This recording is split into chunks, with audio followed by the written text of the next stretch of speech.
Well, we'll be looking forward to see how Kenya fares on against Australia at 2:57 p.m. this afternoon. That is roughly 45 minutes from now. But still on rugby, Kenya Cup resumes this afternoon, and we have a number of matches that are lined up for this afternoon. Remember, SportPesa Queens will be facing on Top Fry Nakuru. Top Fry got their first win of the season in the opening weekend against Kisii RFC, and SportPesa Queens in their first match of the season, they lost 39-41 to Homeboys. So we take a look at the fixtures that are lined up for this afternoon in the Kenya Cup. We have SportPesa Queens facing Top Fry Nakuru. Mwamba, who lost to Kabras 29-22, will be taking on Impala Saracens at the Impala Club. KCB travel to Kisii. Remember, Kisii is one of the promoted sides that we have, and KCB, who are the defending champions, will be facing Kisii away at the Gusii Stadium this afternoon. Other fixtures of the afternoon that we have in Kenya Cup. Last year's runners-up, that is Kabras Sugar, will be taking on Strathmore Leos at Kakamega Showgrounds. And we also have Menengai Cream Homeboys taking Nondis at Jamuhuri grounds here in Nairobi. So those are the 8 fixtures that we expect in Kenya Cup this afternoon. But still on Kenya Cup defending champions KCB RFC will travel to Kisii this afternoon, taking on newcomers Kisii RFC, and they expect to include players who are in Simba's team, the Kenya National 15th team rather, that was in Hong Kong.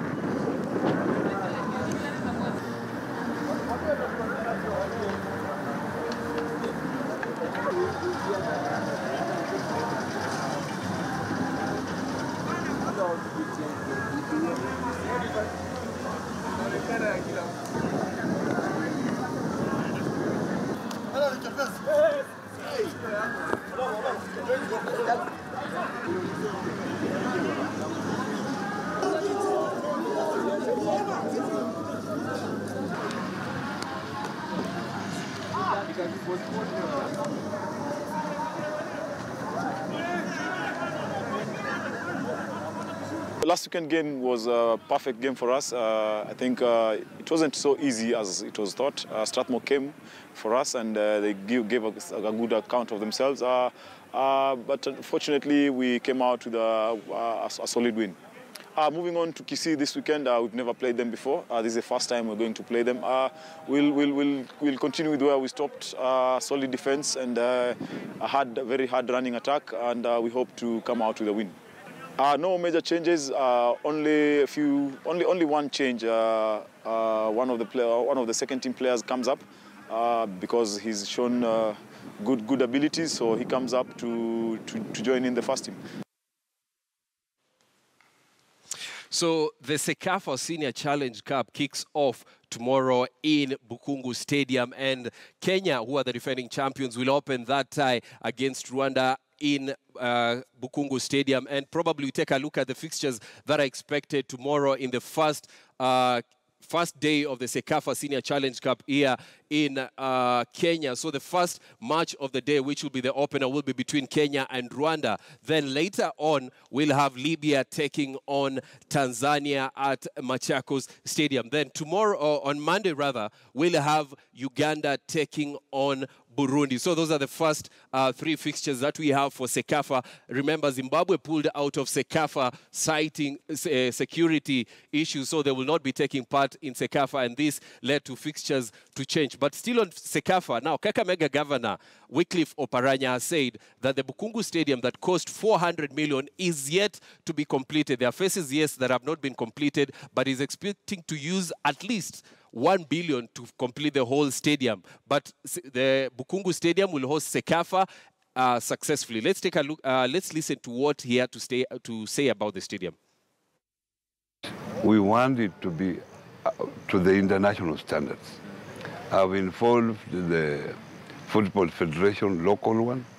I've also even involved FIFA. They come here, they inspect to make sure that it's done to some good standards, international standards, so that I'm able to attract international and also national competition.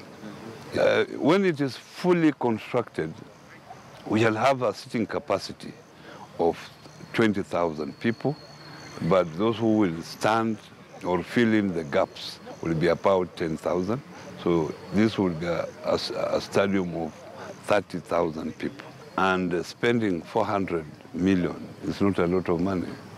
This is a very important sector. We have spent money in all our sectors. The infrastructure, the road network, you can see our road network is one of the best. You can see what we are doing in education. You can see what we are doing in health. So every sector that affects our people, and the fact that this stadium affects our youth, is very important that we spend that money. And in fact, we intend to spend more.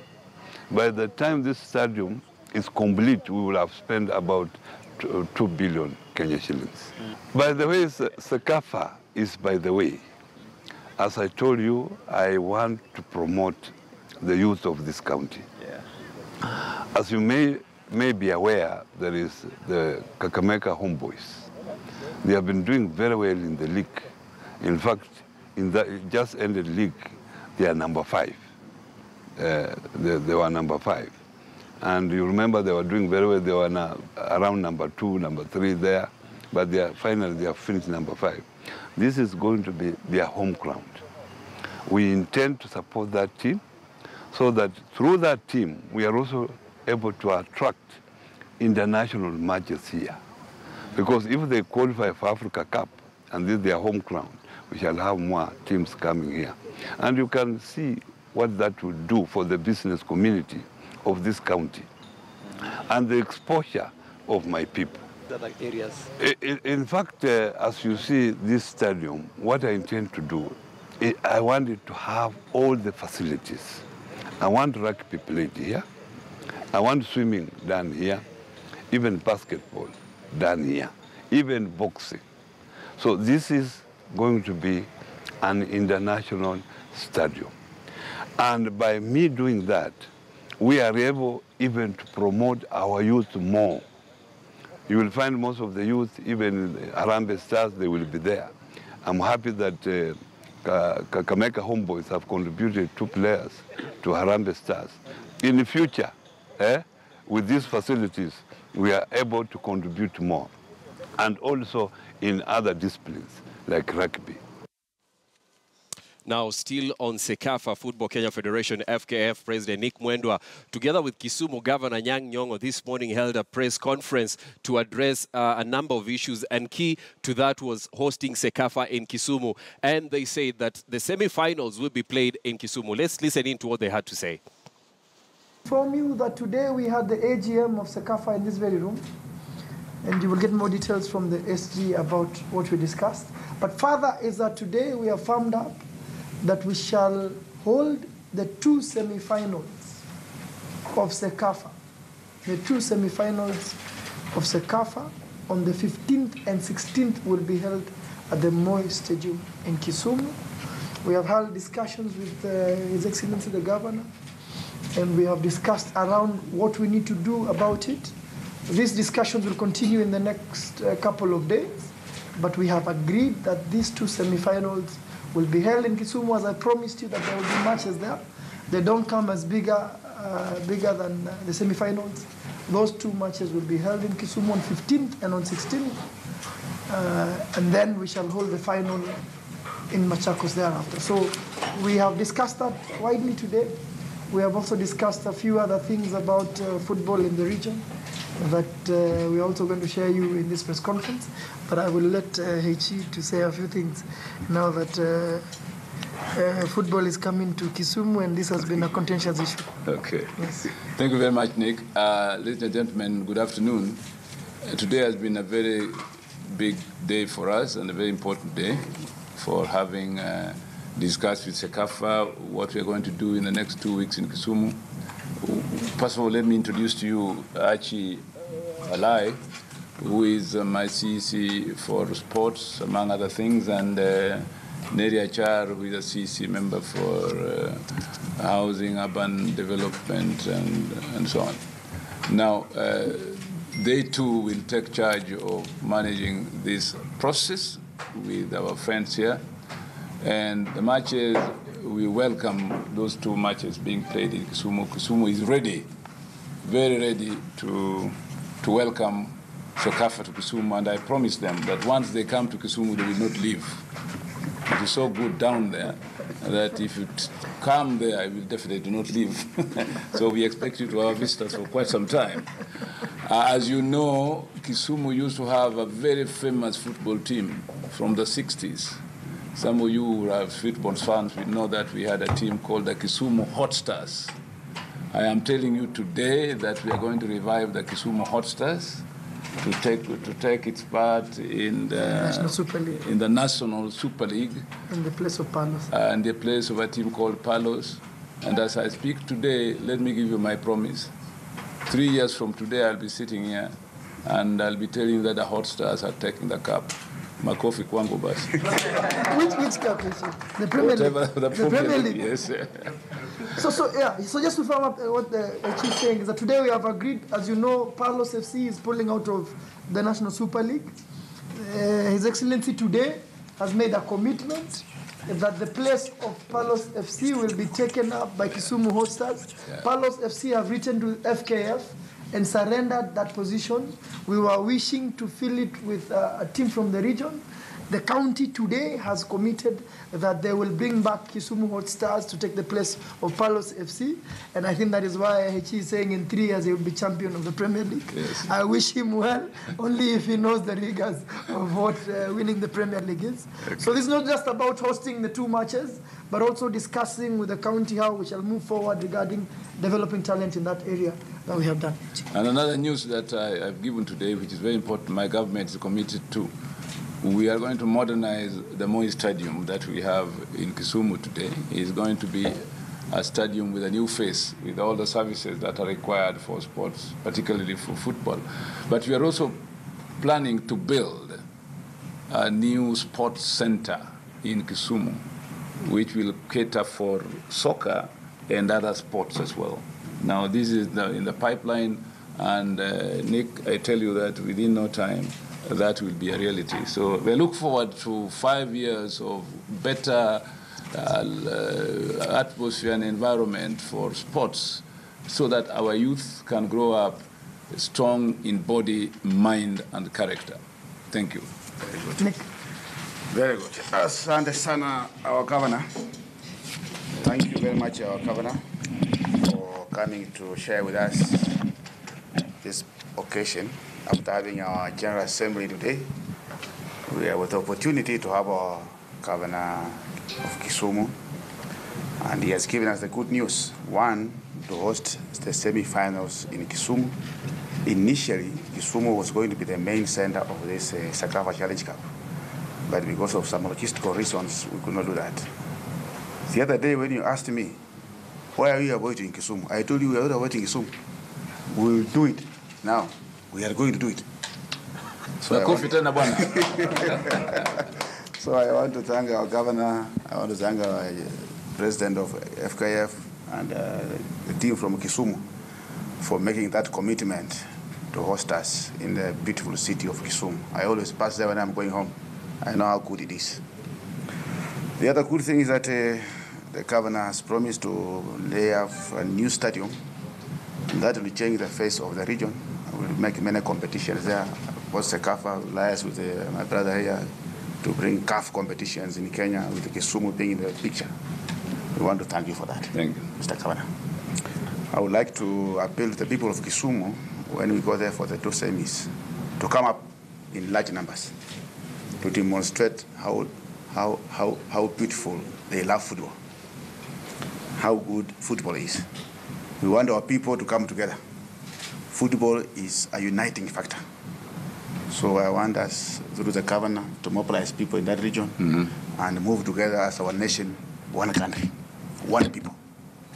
So thank you, Governor, for the effort, and we wish you good luck. The coming 5 years, we want Kisumu completely changed.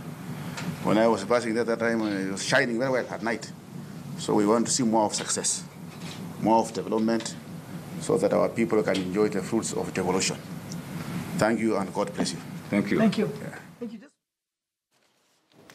Well, Football Kenya Federation President Nick Mwendo, Kisumu Governor Anyang' Nyong'o, and Cecafa Secretary Musonya right there, giving us the updates as to where the semi-finals will be played. And now the semi-finals will be played in Kisumu. Remember, earlier on there were fears that Kisumu, or rather the Moi Stadium in Kisumu, will not host Cecafa this year. But now they've gone ahead to quell those rumors, and now Kisumu will host the semi-finals of Cecafa 2017. Remember, the opener is tomorrow. Kenya takes on Rwanda. Kenya, the defending champions, and that match will be played at the Bukungu Stadium. But now coming right here into Nairobi, today we are talking about basketball. We want to focus on basketball in the country, the roots of basketball in this country, and we also take a look at, the way forward in basketball. And here in studio, I'm joined by members and officials from the Far East Basketball Academy that is based in Kayole. From my far right is Shem Otieno, and he's joined by Caroline Jerry. Remember, Caroline Jerry was the only Kenyan who took part in basketball without borders that took place in South Africa. She's right back then, was still this year, right? Yeah. Yeah, she was in Tigoi High School. And then we have Zedekiah Otieno here. So, Zico, I'll start with you. First of all, you gave up your career to get into basketball, to focus on coaching and basketball. Why? The reason why I did that, because basketball has given me everything up to this point in time. Because when you come look at my education, when you come to look at in terms of how I pay my bills, in terms of how my lifestyle evolves, it's all about basketball. So because basketball gave me something, gave me the hope, so I just have to give back. So the reason why I did that is just giving back and just seeing somebody else go through what I went through and just be able to make something of themselves. Shem, FEBA. How did you guys, decide to come up with FEBA?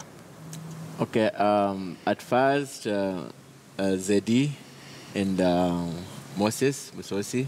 That time, I was still a rookie playing basketball, yes. At the Duopa Catholic Church. And so we were congregating every time and playing. And we said, why don't we just come up with something that will help us as young people?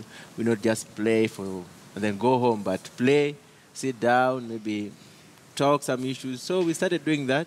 So there's a base we usually go after basketball to take some tea. So the idea of Feist came up from there. And we said, okay, what should we do? We need to register as a community-based organization so that we can start working. And the main reason why we started doing that was we wanted to reach out to more young people in terms of issues of life skills and basketball, bring them in terms of playing basketball, because an active leisure that people can associate with and play. So that's how we started it, and now here we are. Yes. Yeah. Caroline, before we go further, to look at FEBA, you were the only Kenyan who took part in the basketball without borders in South Africa. How was the experience? It was amazing. And getting to play against, people from other countries, how did that make you feel? And probably, what did you see there that we don't have here? For instance, South Africa is so improved, unlike Kenya. But yeah, it was an amazing experience. I learned a lot, got to interact with more people from other countries. And I'm grateful for that opportunity.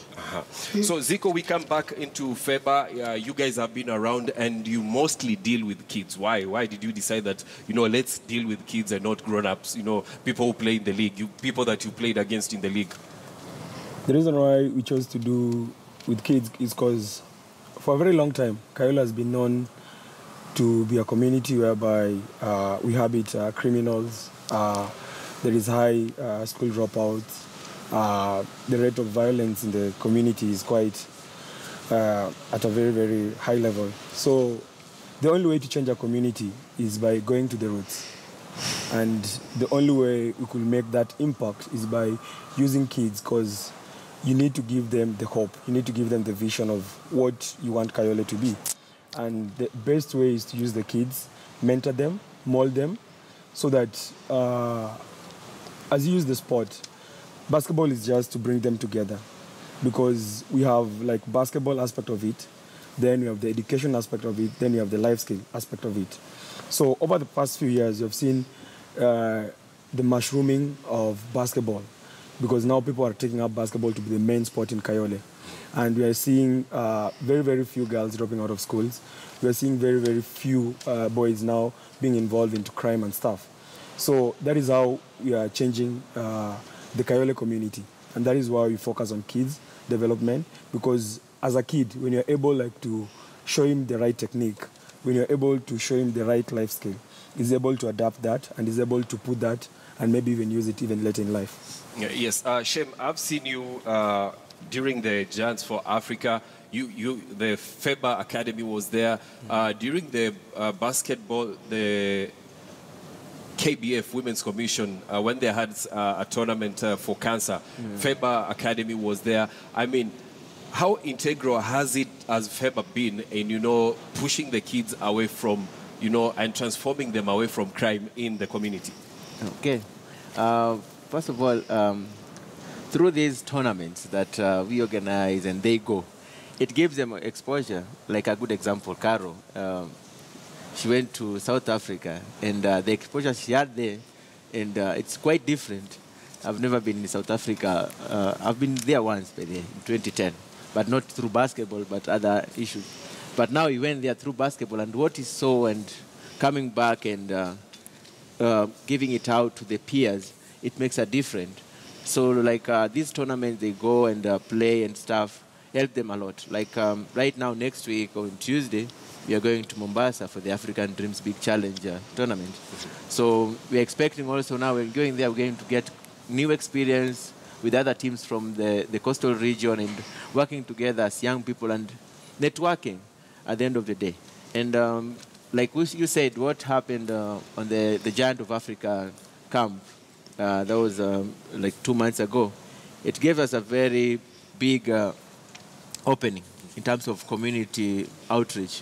Because right now you can get, if you go to the schools in Kayole, Imara, Bondeni, Kayole. I remember one of the schools that won the NBA Junior here in Nairobi was from Kayole. No, Madare.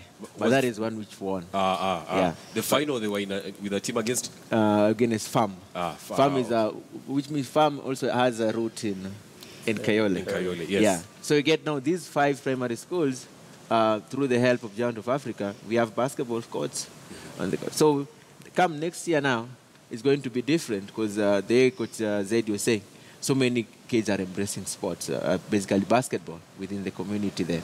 So by now putting the facility in there has helped a lot. And I appreciate and always smile. Every day I go to sleep, I'm smiling like things are changing and I see the community is changing and people are happy. Yeah. Caro, you being one of the products of FEBA, how has it affected your life? For instance, since I went to high school, I got to high school through basketball, and I'm on scholarship, full scholarship. Don't pay my school fees. Then I've gotten to interact with so many people. FEBA has given me a second family. They're my second family. Then in terms of life skills, we have lessons. So it has helped me a lot. And I remember at the 2017 edition of the East Africa Second School Games, everybody was looking at you. Everybody was looking for you to know who is this Kenyan girl that went to South Africa for basketball. How does it feel being in that limelight at such a young age, and everybody's looking up to you? Even your teammates were looking up to you when you were playing. It was so amazing. I got to learn more skills. I got to share it with my teammates. And we tried to implement it in the games in Uganda. We tried our best, though. We didn't really work it at our best, but we tried. So, Zico, you've been in the game for a while. I've seen you play number of matches around for different clubs. And let's talk about basketball in Kenya. What are your views? My views, basketball in Kenya is managed poorly. That is the reason why basketball cannot flourish. Because when you look at the teams in the league, you look at the players, they're passionate about the game. And that is why they play, despite the horrible conditions that are there. And I think time has come whereby our federation should come to a realization whereby they should not take the players for a ride, they should not take the teams for a ride, and they should just work for the interests of the players. Because players give a lot to be in training, train for games, attend games, play games, and when they come to play, the actual impact of the game is not felt. Like just recently, there was a study that was carried on Twitter, which was the most missed sport. Basketball had 34%. It means basketball has roots in Kenya. It means people have the passion and desire to watch or interact with basketball. Another study shows that when the Africa game was going on, 1.2 million people were watching the game live from Kenya across Africa. That is only in Kenya. It means that we have a lot of potential, but we are not maximizing our potential to the extent whereby we are feeling the impact of basketball as a sport in Kenya. Thanks a lot, Zico, there. But right now, we'd like to take a break. When we come back, we'll still be talking to members from the Far East Basketball Academy here in Nairobi. And we'll also be taking a look at the English Premier League fixtures that are lined up for this evening. And also, we'll be taking a look at the East Africa Safari Rally Classic.